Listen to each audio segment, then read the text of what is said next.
446 میں آ کر شیعوں کی حکومت کو ختم کیا تغرل بیگ سلجوکی نے۔ سلجوک مسلمان ہوئے تھے محمود غزنوی کے دور میں، سلجوک ان کے بڑے کا نام تھا۔ تو ایک دفعہ محمود غزنوی نے سلجوک سے پوچھا اگر مجھے تیری مدد کی ضرورت ہو تو کتنے آدمی پیش کر سکتے ہو؟ تو اس نے ایک تیر دیا، کہا یہ ایک تیر ہے میرا، کسی کو یہ تیر بھیج کر میرے علاقے میں بھیج دو تو چند گھنٹوں میں 1,00,000 تلواریں تیرا پیرا دینے کے لیے تیار ہوں، میرے پاس اتنی طاقت ہے۔ تو یہ سلجوک کی نسل میں تھا تغرل بیگ۔ اللہ تعالیٰ نے جب عرب زوال کا شکار ہو گئے اور ضعف کا شکار ہو گئے، جیسے بڑھاپے کا کوئی علاج نہیں، جب قوموں پہ زوال آتا ہے تو اس کا بھی کوئی علاج نہیں، پھر اور قوم کو جگہ ملتی ہے۔ جیسے بڑھاپا ایک فرد پہ آتا ہے، ایسے بڑھاپا قوم پہ آتا ہے۔ قوم کا بڑھاپا جوانی میں نہیں لوٹ سکتا، جیسے فرد کا بڑھاپا جوانی کی طرف نہیں لوٹ سکتا، قوم کا بڑھاپا جوانی کی طرف نہیں لوٹ سکتا، کوئی علاج نہیں، نئی نسل کا آنا ہی علاج ہے۔ تو عرب دھل چکے تھے، 600 سال بہت ہوتے ہیں حکومت کو، اپنی صفات گم کر چکے تھے، اب نئے خون کی ضرورت تھی۔ تغرل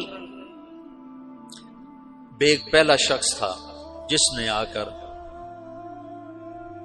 اہل السنت والجماعت کو استحکام بخشا، شیعوں کی حکومت کو ختم کیا، بغداد سے، شام سے، ان سارے علاقوں سے۔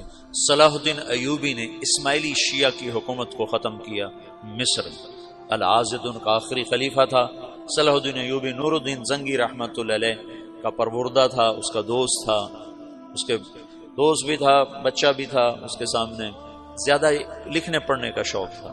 پھر اللہ تعالیٰ نے اس سے کام لیا اور اس کو مصر کا گورنر بنا کے بھیجا، مصر کی مدد کے لیے بھیجا۔ تو وہاں اس نے صلاح الدین ایوبی نے وہاں ختم کیا، تغرل بیگ نے یہاں ختم کیا۔ تو پھر سلجوک جو تھے نا یہ اقتدار میں آئے، ادھر ختم ہو گئی سلطنت بنو عباس کی، مصر ایک چھوٹی سی ترکوں کی سلطنت۔ تو اللہ تعالیٰ پھر مرکزیت کے لیے ایک نظام چلائے، دو لشکر آپس میں لڑ رہے ہیں ایک میدان میں، ایک جنگلی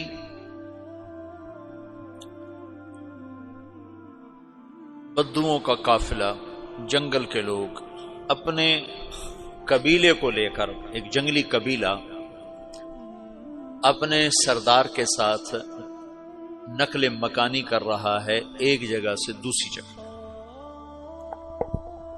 اللہ کا نظام کہ یہ لوگ چلتے چلتے چلتے اس وادی میں پہنچ گئے جہاں جنگ ہو رہی ہے، دو لشکر آپس میں لڑ رہے ہیں۔ جب یہ وہاں پہنچتے ہیں تو ایک لشکر کے قدم اکھڑ رہے ہیں اور دوسرا غالب آ رہا ہے۔ ان کو نہیں پتا شکست کھانے والے کون ہیں اور فتح پانے والے کون ہیں، ان کو نہیں پتا۔ اس جنگلی قبیلے کے سردار کا نام بھی تغرل ہے، تغرل۔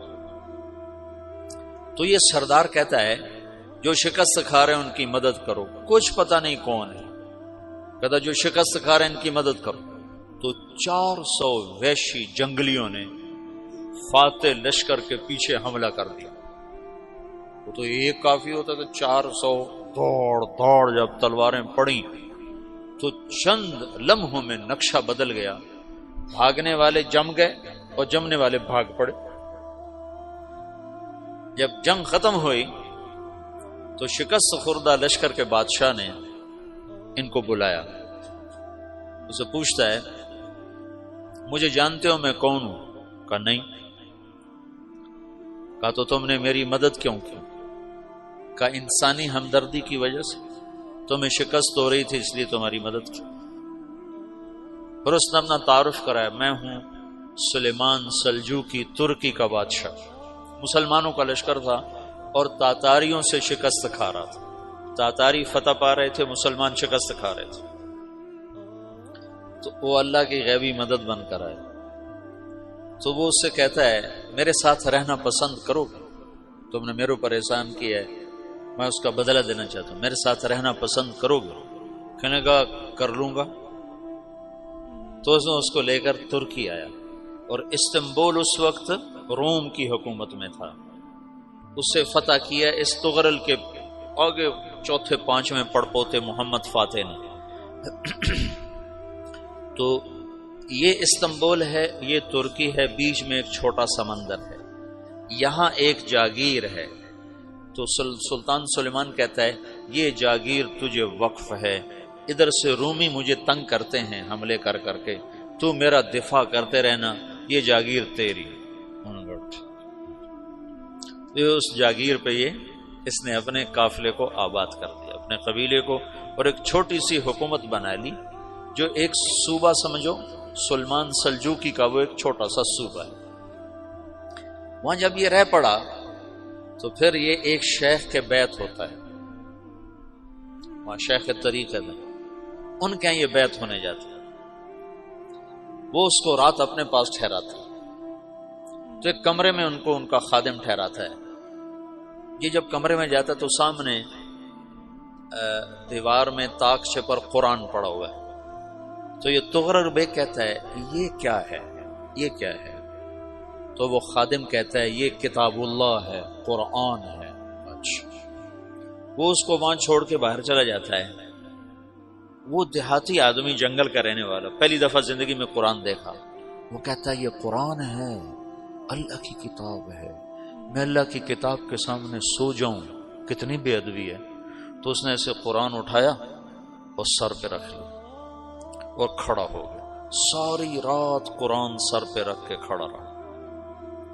رات کے پچھلے پہر اس کو خواب آیا، کھڑے کھڑے اس نے دیکھا کہ اس کی پشت سے ایک چاند نکلا اور شیخ کی بیٹی کے سینے میں جا کے اتر گیا۔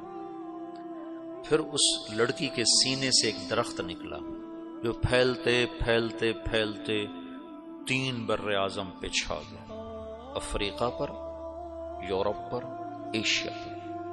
پھر اس کی آنکھ کھل گئی، وہ کھڑا ہوا ہے، تو اس نے صبح یہ خواب اپنے شیخ کو سنایا، تو انہوں نے اپنی بیٹی اس کے نکاح میں دے دی۔